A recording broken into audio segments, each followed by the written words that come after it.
What's most alive in this small group right now was coming from you.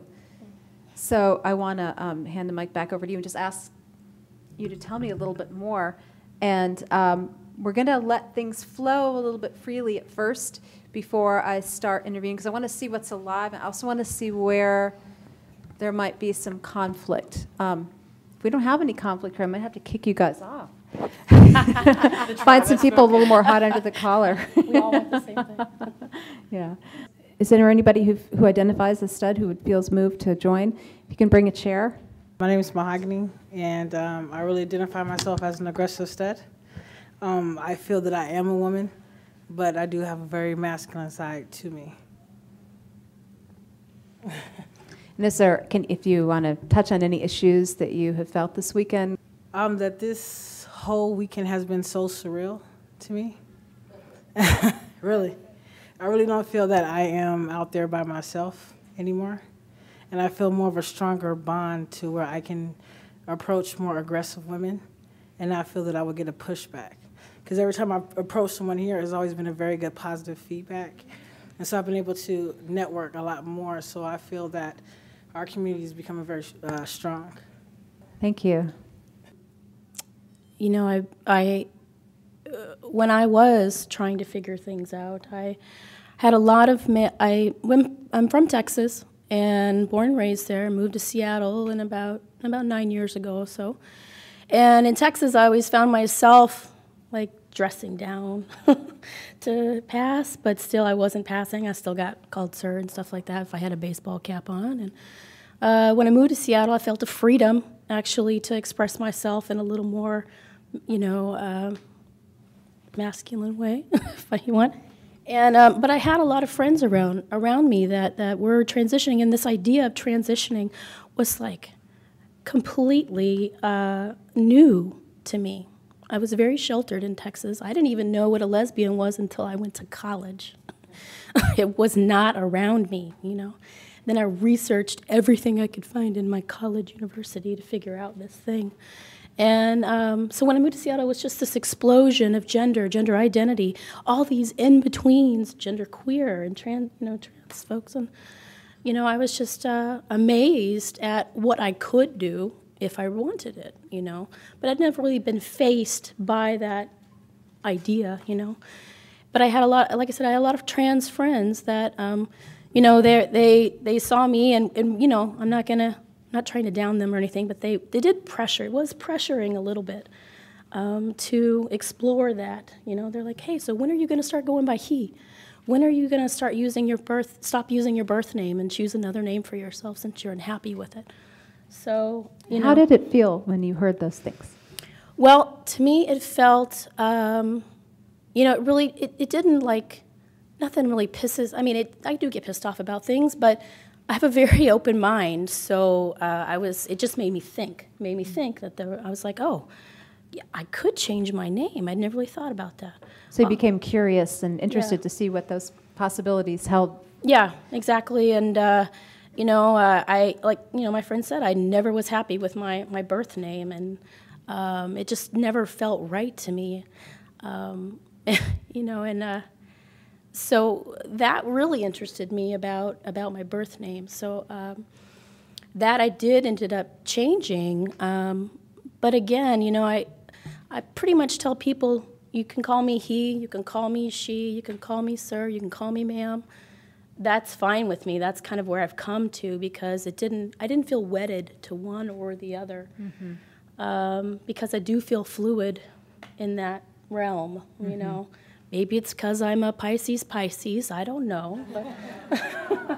But I truly, I kind of move in my spaces, so that's just me. So, but the pressure was, like I said, I did go through I went to counselor and talked about my gender dysphoria, and but even though that felt crazy weird to me to have to do that, to go through that process, to get categorized as something other that, I don't know. I don't know how to explain it. It felt weird. So going through that process somehow jarred you? Or? It did. It felt uncomfortable Uh-huh. a little bit, right? Because I was being officially labeled other. You know, they were saying there was something wrong with me, right, in order to do this other transition. And so that, you know, there's nothing wrong with me. I am who I am. Uh-huh. And what was happening for you when you introduced yourself at the beginning? I've heard a lot of emotion in your voice. I feel a little ping in my heart when I think that people are trying to separate instead of come together. And I know When you say people are trying to separate, what did you hear or see that said to you that people were trying to separate? Well, you know, it's interesting. When Joe first started talking to me about this conference, you know, he mentioned to me that there was another group that had popped up on Facebook that was very anti what this is about. And I just thought it was really interesting. And I'm not sure if I should share who the group is or not, but I think I will. Their title for their group was confusing to me as well, because they did not think that anybody who claimed to be he, you know, or any trans people should be included into this group, and that's not Butch. It's not Butch at all. But they called themselves as Butches Unlimited. Let me just stop you for a moment. Is there anyone here who has that point of view? Would like to share, has some strong feelings about that issue that Jay's talking about? Mm-hmm. So this issue has been, it's been a very hot issue in our community for a long time, and right now I'm saying the queer community. But I'm going to specifically speak from being a member from the lesbian community. And I identify as a butch lesbian, I'm a feminist, 57 years old. I've been around a long time, okay? So I think one of the things that's happening is all of us, we've been targeted by a lot of oppression and hatred, okay? And we've fought very, very, very hard to have visibility. And those of us who are lesbians, we came up in the consciousness raising era, where we became feminists and we took a stand and we said, we're going to change the world, not our bodies. Okay, and I'm not saying that this is just an issue of changing the world in our bodies, because there are people that belong in other bodies. I'm not saying that. But there was a general sense in the lesbian community that we were being betrayed, that we were being left behind, that there might be some misogyny involved. When you see people in this community, not everybody, but when you see maybe the degree of changing of bodies going on from one gender to another, that brings up in you a great deal of sadness and some anger. The medical industry started some years back showing up at our conferences, promoting transition. Okay? So it became something that they could make money from. That was one concern.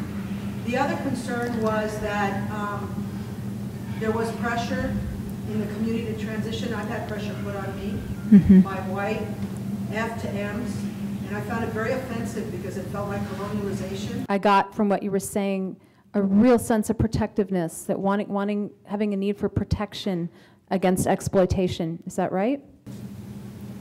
Yeah, a need for protection from exploitation. An erasure of your identity, or an assimilation, or subsuming of your identity into another. Not an erasure of mine, because I'm very rock steady in mine, but I guess what I just want to say is we were really questioning, were people really transsexual, or were people being pressured into this? And was the lesbian community You were wondering whether to trust what you were hearing is authentic, or whether people were being co-opted or pressured by outside forces not of their making. Is that right? And so a sense of wanting to support people in their authentic choices and to protect them from exploitation. What I'm going to ask some of the folks on the panel up here to do is to join me in reflecting back to you what you've just said. Okay, so again, what I got, I'm going to just pick on a piece of this. Thanks for coming up here, by the way. I'll try not to eat the microphone.